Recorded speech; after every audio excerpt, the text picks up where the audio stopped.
करते हैं फिर। दोस्तों नमस्कार। वक्त गुजर रहा है। जी हाँ, मैं इसलिए कह रहा हूँ कि आज 31 दिसंबर 2023 का दिन है, साल का आखिरी दिन है और कल से 2024 की शुरुआत हो जाएगी। 2024 की शुरुआत हो उसके पहले मैं ये सोच रहा था कि 2023 में हम एक बार यह झांकने की कोशिश करें कि यह साल देश और दुनिया के लिए कैसा रहा।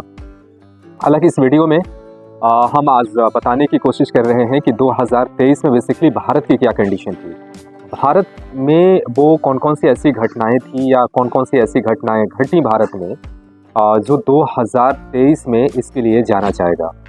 जब मैं ये वीडियो शूट कर रहा हूँ, जैसा कि मैंने कहा, आज 31 दिसंबर 2023 का दिन है। मौसम बेहद ख़राब है और बिल्कुल अंधेरा जैसा मौसम है और टेम्परेचर भी काफ़ी डाउन है। और ये इस रूप में भी याद रखा जाएगा कि दिसंबर का जो आखिरी मोमेंट है जो चल रहा है अभी, काफ़ी ठंड में है बिहार। तो फिलहाल हम 2023 में झांकने की कोशिश करेंगे एक बार फिर से कि 2023 की वो प्रमुख घटनाएं कौन कौन सी रहीं जिसके लिए जाना जाएगा। तो बने रहिए हमारे साथ। और जी हाँ, एक बार फिर से रिक्वेस्ट यही है कि अगर आप पहली बार आ रहे हैं तो प्लीज़ एक बार चैनल को सब्सक्राइब ज़रूर कर लें। धन्यवाद। चलिए आगे चलते हैं।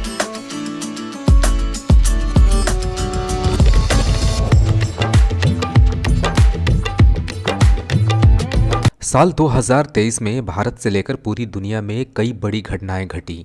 साल ने गुजरते गुजरते इजराइल और हमास की जंग जैसे गहरे घाव देखे हैं, तो कई ऐसे भी पल भी देखे हैं जिन पर नाच किया जा सके। भारत के लिए यह साल बेहद खास रहा। इस साल भारत ने चांद पर फतह हासिल करने के अलावा G20 समिट कर आयोजित कर दुनिया भर में अपना लोहा मनवाया। वर्ल्ड कप में भी भारत की टीम ने बेहतरीन प्रदर्शन किया। देश और दुनिया के लिए ये साल कई बेशकीमती पल समेटे गुजर रहा है।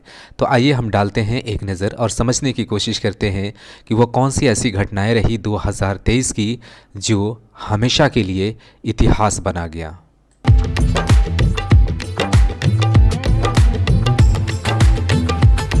इस साल की शुरुआत पहलवानों के प्रदर्शन के साथ शुरू हुई। बजरंग पुनिया, विनेश फोगाट और साक्षी मलिक जैसे नामी पहलवान दिल्ली के जंतर मंतर पर धरना प्रदर्शन करते नजर आए। उनकी मांग थी कि नेशनल रेसलिंग फेडरेशन के तत्कालीन अध्यक्ष और बीजेपी सांसद बृजभूषण को पद से हटाया जाए, जिन पर महिला खिलाड़ियों को प्रताड़ित करने के आरोप थे। इस प्रदर्शन का नतीजा ये हुआ कि एशियन रेसलिंग चैंपियनशिप भारत की जगह कजाकिस्तान में आयोजित हुई। बात करते हैं तुर्की के भूकंप की। 6 फरवरी को तुर्की में जानलेवा भूकंप के झटके महसूस किए गए। रिक्टर स्केल पर इसकी तीव्रता 7.8 मापी गई। इस भूकंप का असर 3,50,000 वर्ग किलोमीटर तक हुआ। सीरिया पर भी इस भूकंप का असर पड़ा, जिसमें लगभग 80,000 से ज़्यादा लोग मारे गए। बात करते हैं मनीष सिसोदिया की गिरफ्तारी की। 26 फरवरी को ही दिल्ली के डिप्टी सीएम मनीष सिसोदिया की गिरफ्तारी हुई। दिल्ली की शराब नीति के तहत भ्रष्टाचार के आरोपों के चलते उन पर कार्रवाई जारी है। उनके अलावा आप लीडर सत्येंद्र जैन भी गिरफ्तार किए गए। गिरफ्तारी के बाद मनीष सिसोदिया कई बार जमानत अर्जी लगा चुके हैं, लेकिन अभी तक उन्हें कामयाबी नहीं मिली है। पूर्वोत्तर राज्यों में बीजेपी की अगर बात करें तो नॉर्थ ईस्ट के 3 राज्यों में बीजेपी की सरकारें बनी। त्रिपुरा में चुनाव जीतकर बीजेपी काबिज हुई। मेघालय और नागालैंड में बीजेपी गठबंधन वाली सरकार का हिस्सा है। त्रिपुरा में चुनाव के पहले कांग्रेस नेता और प्रद्योत विक्रम माणिक्य देव वर्मा के नेतृत्व वाली आदिवासी पार्टी टिपरा मोथा की भी अच्छी राजनीतिक शुरुआत नजर आई। बात करें राहुल गांधी की तो मोदी सरनेम पर की गई टिप्पणी के मामले में सुनवाई के बाद गुजरात की अदालत ने राहुल गांधी को सजा सुनाई थी, जिसके बाद उन्हें अयोग्य करार देते हुए संसद की सदस्यता छीन ली गई थी। इसके बाद उन्हें अगस्त में राहत मिली, जहां सुप्रीम कोर्ट ने फैसले पर स्टे लगाया और उनकी सदस्यता बहाल हुई। बात करते हैं अतीक अहमद की हत्या की। सांसद हत्याकांड के गवाह उमेश पाल की सरेआम हत्या के आरोप में अतीक अहमद और उनके भाई अशरफ को गिरफ्तार किया गया था। गिरफ्तारी के बाद 15 अप्रैल को अतीक अहमद और उसके भाई अशरफ को मेडिकल चेकअप के लिए ले जाया जा रहा था। इसी दौरान 3 युवकों ने आकर उन्हें गोलियों से भून डाला। दोनों की मौके पर ही मौत हो गई। ये पूरी घटना वहां मौजूद कैमरों के जरिए टीवी पर लाइव टेलीकास्ट हुई थी। खालिस्तानी आतंकी अमृतपाल सिंह की गिरफ्तारी की यदि बात करें तो खालिस्तानी समर्थक आतंकी अमृतपाल सिंह को 23 अप्रैल को उसके गुरुद्वारे के बाहर से गिरफ्तार किया गया था, जहां वो कानून के डर से छिपा हुआ था। वो जनरल सिंह भिंडरवाला की तर्ज पर खालिस्तानी आंदोलन को आगे बढ़ाने की फिराक में था, ऐसा माना जाता है।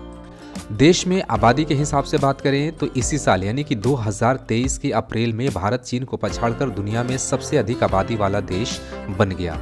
भारत को अब अपने डेमोग्राफिक डिविडेंड का फायदा मिलने की उम्मीद है, क्योंकि अब देश की कुल आबादी में कामकाजी लोगों की संख्या ज़्यादा बढ़ गई है। बात करते हैं कर्नाटक में कांग्रेस की जीत की। मई में हुए कर्नाटक विधानसभा चुनाव में कांग्रेस ने जबरदस्त जीत हासिल की। इसके जरिए एक बार फिर कांग्रेस की दक्षिणी राज्य में वापसी हुई। इससे पहले कई चुनावी असफलताएं देख चुकी कांग्रेस के लिए यह जीत मायने रखती है। चुनाव के बाद मुख्यमंत्री पद के लिए मजबूत दावेदार उभरे सिद्धारमैया और डीके शिव कुमार।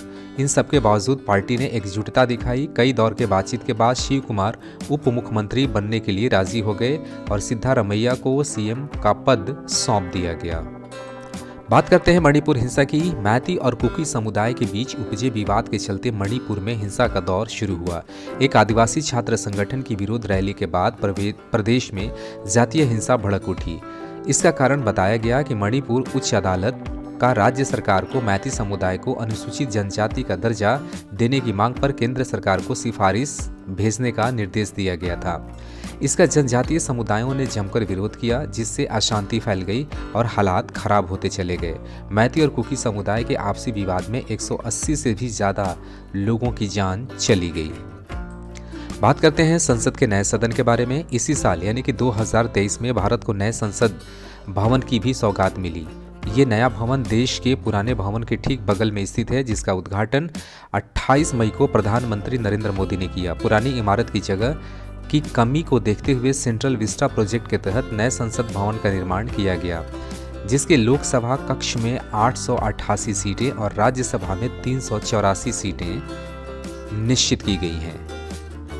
बात करते हैं ओडिशा ट्रेन हादसे की। 2 जून को ओडिशा में भीषण ट्रेन हादसा हुआ, जिसमें कोरोमंडल एक्सप्रेस पटरी पर खड़ी मालगाड़ी से टकराई और उसके बाद 22 डब्बे बेपटरी हो गए। इन डिब्बों में से 3 डब्बे दूसरी पटरी पर जाकर गिरे और बेंगलुरु हावड़ा सुपरफास्ट एक्सप्रेस से टकरा गए। इस हादसे में 296 लोगों की जान गई थी। यह घटना ओडिशा के बालासोर जिले में हुई थी। रेलवे के मुताबिक सिग्नल में हुई गड़बड़ी की वजह से ये हादसा हुआ। बात करते हैं इंडिया गठबंधन की। विपक्ष में मौजूद करीब 28 दलों ने मिलकर Indian national development inclusive alliance बनाया, जिसे शॉर्ट फॉर्म में इंडिया कहा गया। कांग्रेस नीति के गठबंधन साल 2024 का चुनाव मिलकर लड़ सकता है। बात करते हैं चांद पर कदम की भी। भारत के लिए 23 अगस्त का दिन गर्व करने और जश्न मनाने दोनों के लिए मुफीद साबित हुआ। ये वही दिन है जिस दिन भारत ने चांद पर नया इतिहास रच दिया। इसी दिन चंद्रयान ने चांद की जमीन पर सक्सेसफुली लैंडिंग की, जिसके साथ भारत दुनिया के स्पेस क्लब में प्रवेश करने में कामयाब रहा। चंद्रयान 3 के साथ भारत चांद के दक्षिणी ध्रुव पर उतरने वाला पहला देश बन गया। पीएम नरेंद्र मोदी ने इसे सदी के सबसे प्रेरणादायक क्षणों में से एक बताया। बात करते हैं G20 शिखर सम्मेलन की। 9 से 10 सितंबर को भारत ने दुनिया भर के नेताओं की मेजबानी की। मौका था G20 शिखर सम्मेलन का। आयोजन जितना विशाल था, राजधानी दिल्ली को भी उसी शान के साथ सजाया गया था। सजी हुई सड़कें, खूबसूरत फव्वारे, चमचमाते फुटपाथ से G20 की राहें रोशन की गईं। बात करें इस महत्वपूर्ण सम्मेलन के परिणामों की, तो उसमें अफ्रीका संघ को समूह में शामिल करना, ग्लोबल बायोफ्यूल गठबंधन, टिकाऊ बायोफ्यूल को अपनाने की दिशा में भी कदम उठाए गए। बात करें यदि गाजा में जंग की, तो 7 अक्टूबर का दिन हमास और इजराइल के बीच नए जंग के ऐलान का दिन बन गया। इस दिन हमास ने कई इजरायली शहरों पर हमले किए। इस हमले में तकरीबन 1200 लोग मारे गए और 200 से अधिक लोगों को बंधक बनाया गया। इजराइल ने भी इसका करारा जवाब दिया और हमास पर हमला बोल दिया। एक मोटे अनुमान के मुताबिक गाजा में 18,000 से ज़्यादा लोग मारे गए हैं और 10 लाख से ज़्यादा लोग विस्थापन का दर्द झेल रहे हैं। फिलहाल दोनों देशों में युद्ध विराम की स्थिति बनी हुई है। बात करते हैं समलैंगिक विवाह पर फैसले की। 17 अक्टूबर को सुप्रीम कोर्ट ने समलैंगिक विवाह को वैध बनाने पर रोक लगा दी। इस मामले को 5 जजों की संविधान पीठ ने मुद्दे की गंभीरता को समझते हुए 4 अलग अलग फैसले सुनाए। सभी जज इस बात पर सहमत हुए कि इस तरह के अनोखे जोड़े न तो शहरी हैं न ही एलिट क्लास से हैं, जिसके बाद केंद्र ने एक तर्क को खारिज कर दिया। हालांकि पैनल ने इस प्रस्ताव को स्वीकार कर लिया जो ऐसे जोड़ों के सामने आने वाली प्रैक्टिकल समस्याओं पर गौर करेगा। बात करते हैं वर्ल्ड कप में इंडिया के डंके की। इस साल हुए वनडे वर्ल्ड कप में इंडिया भले ही जीत हासिल नहीं कर सकी हो, लेकिन अपनी परफॉर्मेंस से सबका दिल जीत लिया। इस टूर्नामेंट में भारत फाइनल के अलावा एक भी मैच नहीं हारा। वर्ल्ड कप के फाइनल मुकाबले तक टीम इंडिया एक भी मैच नहीं हारी, लेकिन फाइनल मुकाबला ऑस्ट्रेलिया के नाम रहा। इस टूर्नामेंट में विराट कोहली ने वनडे में सचिन तेंदुलकर के बनाए रनों का रिकॉर्ड भी तोड़ दिया और मोहम्मद शमी टूर्नामेंट में सबसे ज़्यादा विकेट लेने वाले खिलाड़ी बन गए। बात करते हैं उत्तराखंड सुरंग हादसे की। 12 नवंबर को यानी कि दिवाली के दिन रात उत्तराखंड के उत्तरकाशी जिले में एक निर्माणाधीन सुरंग के धंसने से 41 मजदूर फंस गए थे। इसके बाद मजदूरों को बचाने के लिए यहां लंबा और बेहद चैलेंजिंग रेस्क्यू अभियान शुरू किया गया था। पहाड़ के सख्त और पोले हिस्से बचाव अभियान में रोड़ा बनते रहे। तकरीबन 16 दिन तक चले इस रेस्क्यू ऑपरेशन के बाद सारे मजदूर सुरक्षित बाहर निकाले जा सके। 5 राज्यों में चुनावी नतीजे की यदि बात करें तो नवंबर में 5 राज्यों में चुनाव हुए, जिनके नतीजे दिसंबर में आए, जिसमें बीजेपी ने मध्य प्रदेश, छत्तीसगढ़ और राजस्थान पर जीत हासिल की। कांग्रेस ने तेलंगाना में जीत दर्ज की। चुनाव के पहले तक छत्तीसगढ़ और मध्य प्रदेश इन दोनों राज्यों में अपनी जीत के लिए कांग्रेस आश्वस्त थी, लेकिन इन दोनों ही राज्यों में कांग्रेस के हाथ से तो निकले ही बीजेपी ने यहां बम्पर जीत हासिल की। अब इन राज्यों में लोकसभा चुनाव की तैयारियां जोरों पर हैं। और अब बात करते हैं सदन में सुरक्षा चुप्पी। नए संसद भवन के सदन में 13 दिसंबर को अचानक भगदड़ मच गई। इस दिन दर्शक दीर्घा में बैठे 2 युवकों ने सदन में छलांग लगा दी और धुआं छोड़ा। इस हमले से सुरक्षा की बड़ी चूक का खुलासा हुआ। पुलिस जांच में पता चला कि घटना को अंजाम देने वाले युवा एक दूसरे ने सोशल मीडिया साइट्स पर मिले। वे युवा जूतों में गैस के कैनिस्टर लेकर पहुंचे। इस मामले में पुलिस की जांच जारी है। तो आज की इस वीडियो में यहीं तक, मिलते हैं अगले वीडियो में। धन्यवाद।